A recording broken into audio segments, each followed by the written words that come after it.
evening, everyone. My name is Ryan Moses, a Christian by faith. Akkam bultan hundi keessan. Maqaan kiyya Ryan Moses jedhama. Hordofaa amantii kiristaanaati. Barataa injiinaringiiti. Gaafiin kiyya akka amantii Islaamaatti Iisaa fi Muhammad nabiyyi Rabbiiti. Haa ta'u malee akka amantii Islaamaatti nabi Iisaan mu'ujizaa hedduu dalaguusaa wajjin akkaataan inni itti dhalates uumama jiru irraa adda. Akkasumas hanga ammaa hin duune. Dabalataan Iisaan guyyaa qiyaamaatis falmii dajjaal wajji godhamu keessattis iddoo ol'aanaa qaba. Kanaafuu sadarkaan Rabbiin isaaf kenname kun nabiyyi ol isan taasisu jettee yaadda? Brother Bayan has asked a very good question. He said that Islam believes that Jesus Christ, peace be upon him, and Muhammad, peace be upon him, both of them are prophets of God. Obboleessa keenya Raayaan gaafii gaarii gaafate. Akka amantiin Islaamaa jettutti Iyesuus Kiristoos nageenyi irraa haa jiraatuu fi Nabi Muhammad sallallahu alaihi wasallam ergamtoota Rabbiiti. Garuu haala jireenya isaanii wal bira qabnee ilaallu Ciisaan alayhi salaam ilma namaatirraa haala adda ta'een dhalate. Jechuunis haala ajaa'ibaatiin abbaa malee dhalate. Akkasuma ammaas hanga ammaatti hin duune lubbuun jira. Kanaafuu Ciisaan nageenyi irraa haa jiraatu haala lameen kana qabaachuun Nabi Muhammad sallallahu alaihi wasallam irraa akka caalu goosisuu hin danda'u jee gaafate. Gaafii teetiif deebisaa kannuu xiyyaan duratti qabxii takkaan ifa godhuu barbaade.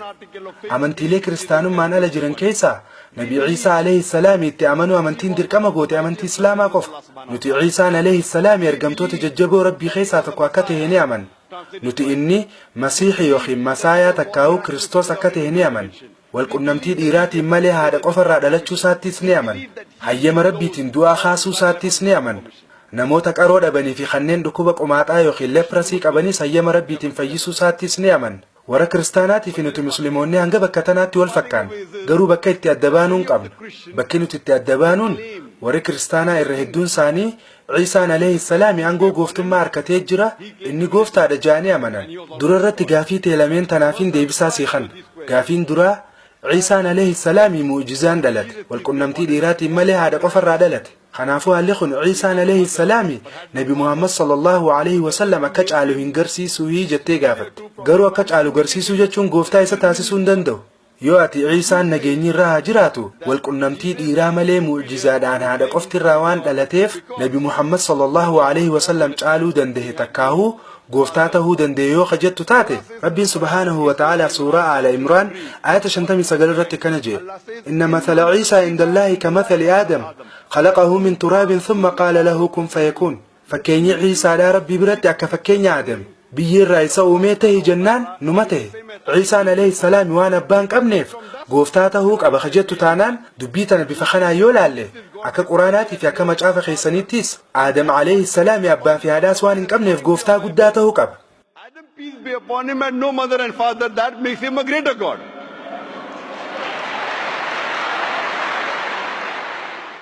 Quraanaa fi macaafa qulqulluu keessattis bakki takka illee bakka namni tokko waan abbaan qabneef gooftaa tahuu qaba bakki jettu hin jirtu.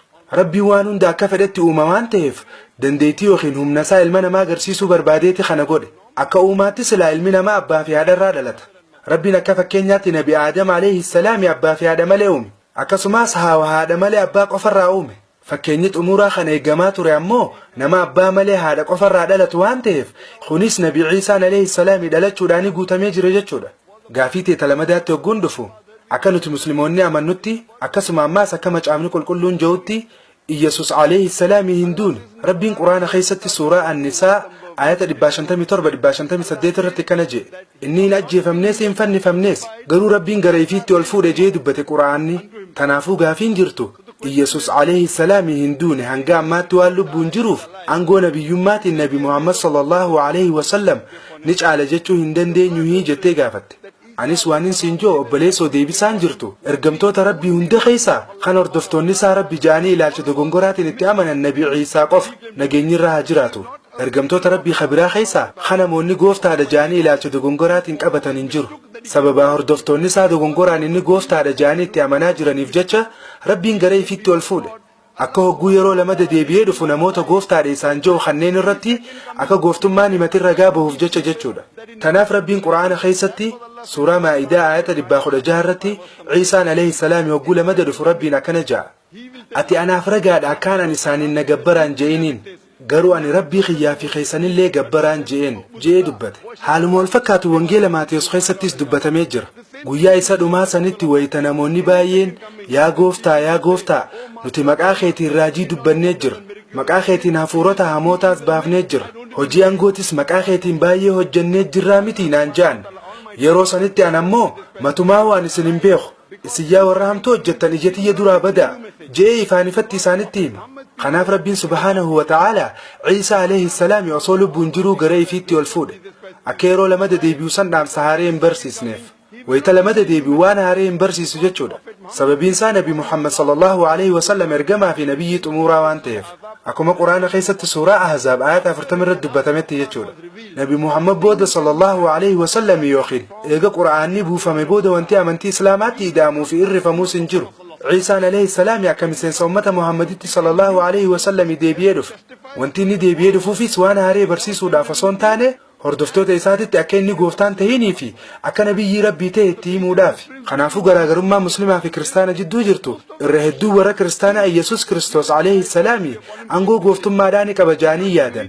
Inumaa yoo macaafa qulqulluu dubbiste guutuu macaafa qulqulluu keessaa bakka takkatti illee bakka Yesuus Kiristoos arraba ifiitiin ani rabbii na gabbaraa joo hin arkitu. Namni kiristaanaa tokko jecha namee hin mamsiisa. Jecha shakkii hin qabne kan Yesuus Kiristoos matuma isaatiin ani gooftaadhaa na gabbaraa joo yoo nagarsiise ani ammaan tanatti kiristaanummaa fudhachuudhaaf qophiidha. Ani waa'ee obboleeyyan kiyya kan muslimaa kabiraa irraa dubbachaa hin jiru. Dirqama kana matuma kiyya irraan kaayuu jira. Ammas dhugaan jirtu yoo macaafa qulqulluu dubbiste Yesuus Kiristoos akka jeetti wangeela Yohaannis boqonnaa 14:28 irratti Yesuus Kiristoos abbaan kiyya na caala jee. Wangeela Yohaannis boqonnaa 10:29 irrattis abbaan kiyya waa hunda caala. Wangeela Maatiyos boqonnaa 12:28 irrattis hafuura rabbiitiin shayxaana baasa. Wangeela Luuqaas boqonnaa 11:20 irrattis quba rabbiitiin shayxaana baasa. Wangeela Yohaannis boqonnaa 5:30 irrattis ofirraa kaasee waan takka illee godhuu hin danda'u. Waan hin dhageen murteessa murtiin tiyyaas taaqaati. Ani fedhii tiyya osoo hin taane fedhinnaa abbaa kiyyaatiin barbaada ja'a. Namni ani fedhinnaati yoo son tahin fedhinnaa rabbii na uumeetiin barbaada jiru muslima.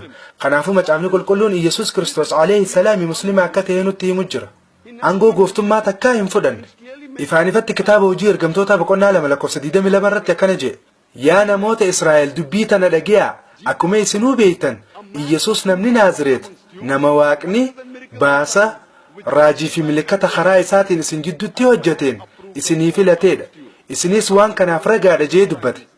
Kanaaf Yesuus Kiristoos alayhi salaami guyyaa takka illee ani gooftaadha hin jenne. Inni ergamtoota rabbii qaqqaalii keessaa isa tokko jechuudha. Kanaafuu obboleessoo Yesuus Kiristoos akka gooftaa hin tahin amantee fudhattee ani Yesuus gooftaadha jedheen dubbanne.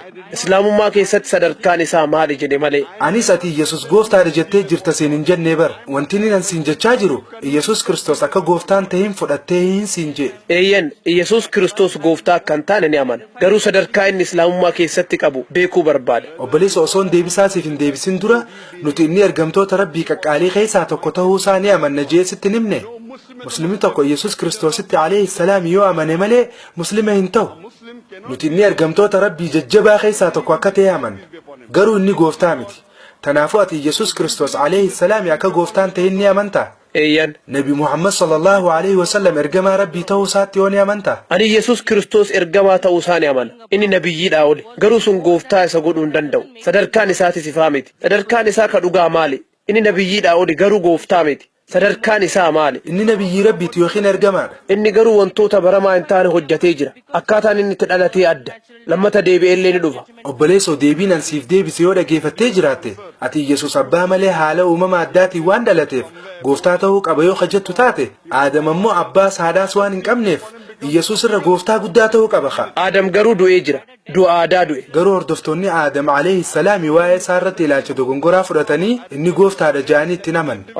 Bakki dogongorri jiru hordoftoota amantii kiristaanaa bira. Ilaalcha dogongoraa kan Yesuus angoo gooftummaa fudhatee jira jedhu dogongoraan fudhatanii jiran. Sababni rabbiin akka inni lubbuun turu isa godheefis tanaaf. Kanaaf Yesuus Kiristoosis wangeela Yohaannis boqonnaa 6:12-14 irratti Silaamaaniin isinitti himu hedduun qaba. Amma garuu baaddachuu hin dandeessan. Wayitaa hafuurri dhugaan dhufu sanitti gara dhugaan jirtu hundatti isin qaceelcha. Inni ifirraa ka'een haasa'u waan dhagee qofa dubbata. Maqaa kiyyaas ol kaasa jee. Dubbiin tun waa'ee nama biraa osoo hin tahin waa'ee dhufiinsa Nabi Muhammad sallallahu alayhi wa sallam ibsiti. Kanaafuu ati kiristaana dhugaa yoo taate yoo nama Yesus Kiristoositti amanu taate yoo nama waan inni barsiisettis amantu taate namni wayii karaa dhugaatti si qajeelchu akka dhufuus amanuu qabda. Namni sanis Nabi Muhammad sallallahu alaihi wasallam. Tanaafin an yoo ati nama dhugaan Yesusitti amanu taate Nabi Muhammaditti sallallahu alaihi wasallam amanuu qabda sin jechu jira. Yoo akkasin godhin ati dhugaan amanteen jirtu jechuudha. Kanaafuu ati Nabi Ciisaatti alaihi salaam ni amantaa? Dubbii Wangeela Yohaannis boqonnaa 16 lakkoofsa 12 hanga 14 irra jirtutti yoo ni amantaa? Kunis waa'ee dhufiinsa Nabi Muhammad sallallahu alaihi wasallam haasa'u jira. Tanaafuu ati Nabi Muhammaditti sallallahu alaihi wasallam ni amantaa? Ammaan tana homaa jechuu hin danda'u. Hayyee tanaafuu kitaaba keessan irratti qorannoo jabduu akka gootuun barbaada. Dabalataan ammoo kaaseta kiyya similarities between Islam and Christianity khajoo yookiin waa'ee wal fakkeenya Islaamummaatii fi Kiristaanummaa jawlaaluu dandeessa. Hayyee ni godha. Thank you.